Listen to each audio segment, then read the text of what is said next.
Hey everyone and welcome back to another video. In this video, I'm going to be going over how to mark an item as sold on the Depop app. Now this video is going to be particularly useful for individuals. Let's say that you want to go ahead and mark an item as sold. How do you actually go ahead about doing so? Now this video is going to be short, sweet, and simple guys. There's not going to be a lot of steps involved. Now in order to do this, what you're first going to do is log on to the Depop app. Next, click on My Depop on the bottom right hand corner. Then find the listing that you want to go ahead and mark as sold.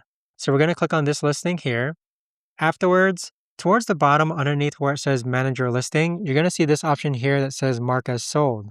So we're going to click on Mark as Sold, and then it's going to ask you for a confirmation. Are you sure you want to mark this item as sold? We're going to click on Sold, and there you have it. But that right there, guys, is the best and easiest way that I know of to actually go ahead and mark an item as sold on the Depop app. If you guys know of a better or easier way to actually do this, let me know in the comments down below. I would love to know. Thanks so much for watching everyone, and I'll see you guys all in the next video. Take care.